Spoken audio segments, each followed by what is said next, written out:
This would be what we'd call heads up. So this would be like 2 players. So this game goes any from 2 players up to 10 at a table. And what would happen is everybody would get dealt 2 cards. So I would just simply do a shuffle and I'll just give you, these are called hole cards that we have.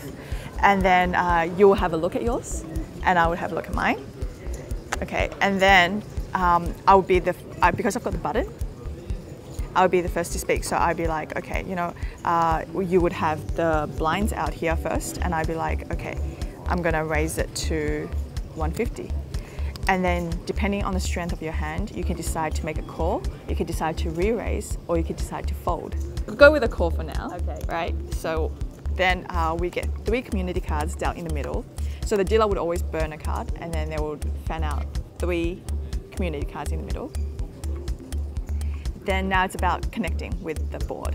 So essentially at the end of this game, you want to have the best 5-card hand in your hand, right? So I would combine 2 with any on the flop, turn and river to make the best 5-card hand.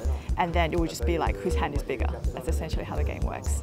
So if on this board I decide, okay, I'm gonna check to you, if you have any of these cards, you probably want to make a bet. That's probably like a good strategy to have. Or if you have like a big hand like say aces, kings, queens, over pairs, stuff like that, which already is a very strong hand in your hand, you would be want to make your bet, right? So for example, you decide, okay, I'm going to make a bet. Then depending on my hand, I can say, okay, you know what? I can call. I've got certain outs to improve my hand. So then we'd go to the turn.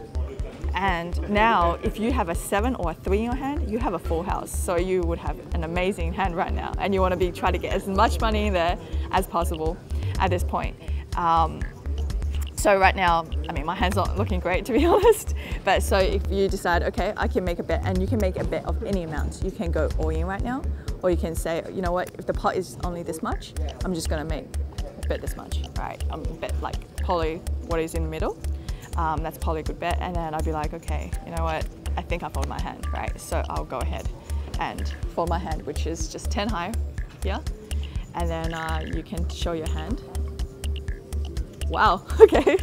So right, it's very good. Okay. It's very good. So you have a pair of queens, and that's really strong. The rankings of the hand is aces being the strongest, followed by pocket kings, and these are pocket queens. So they're the 3rd best hand you could possibly get to start off with in the hand of poker.